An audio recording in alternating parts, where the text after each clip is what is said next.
Ben Fulford, April 15, 2013, North Korean nukes, Syrian chemical weapons, all linked to desperate Zionists.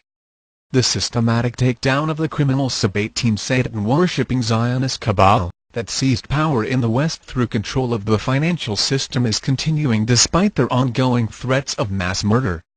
Soon-to-be Dutch King Willem-Alexander, the latest casualty, a victim of murder according to MI5, is Nat Rothschild, until recently the presumptive heir to the Rothschild dynasty.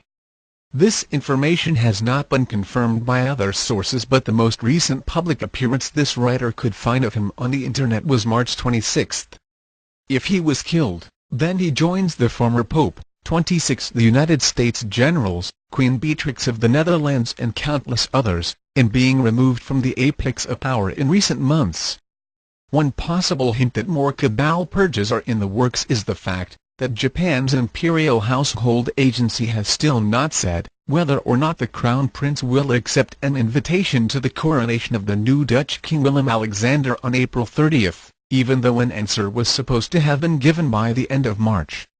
This may be related to an intensifying campaign to remove the Windsor-Saxe-Gotha and Rothschild family from the British throne, the House of Saud from control of the Arabian oil fields, and stooge President Obama from the White House, according to Nasdaq Illuminati, MI5 and Vatican P2 Lodge sources. The cabal has been trying desperately to start a major war to keep in power, but nobody in control of serious military power is being fooled anymore. The people in the Pentagon know that it is the Zionist cabal that is behind both the North Korean nuclear threats and the talk of chemical weapons being used in Syria.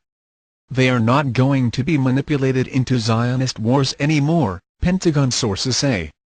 Skull and Bones closet homosexual Nazi stooge. The United States Secretary of State John Kerry was in Asia last week stirring up trouble, but was not being taken seriously.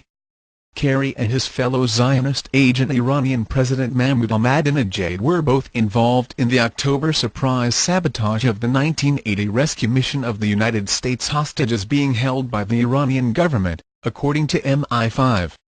During the Iranian hostage crisis, Ahmadinejad was one of the hostage takers.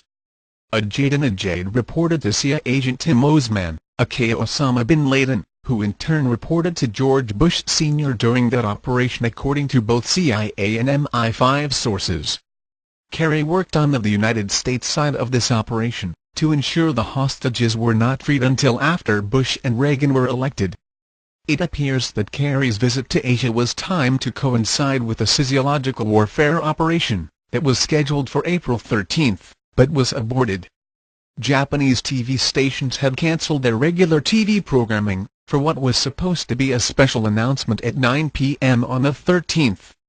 Several Japanese government offices also sent out false reports on that day that North Korea had launched a missile. However, nothing happened, and the official North Korean news agency website was taken off the internet for a while, when it became clear the North Koreans were no longer following the Zionist script. Obama's messengers had given North Korea $3 billion to stage provocations, but the North Koreans stopped cooperating when they found out that Israeli nuclear submarines were planning to stage nuclear terror attacks to blame on them, according to Japanese military intelligence. Here is a message to you, Kerry: you are a common criminal and you are going to go to jail along with your Nazi buddies. Pope Francis has the idea that George Bush Sr., Kerry's boss, will be charged with something soon, according to an Italian aristocrat close to the Vatican. The new pope also does not support Obama, according to the source. Perhaps that is why anonymous sources in the UK and Brussels fed a well-meaning but misguided group known as the International Tribunal into Crimes of Church and State, ITCC, information supposedly linking Pope Francis to the acquisition of Exocet missiles in Argentina during the Falklands War. While it is almost certain that P2 Lodge members were involved in the missile deal, the Catholic Church at the time spent most of its considerable energy and influence stopping the Argentine fascist junta from invading their neighbor Chile, and trying to save innocent Argentines from regime murder squads. The new pope these days is evading his security guards, and running around in a disguise of jeans and a sweatshirt trying to find out what is really going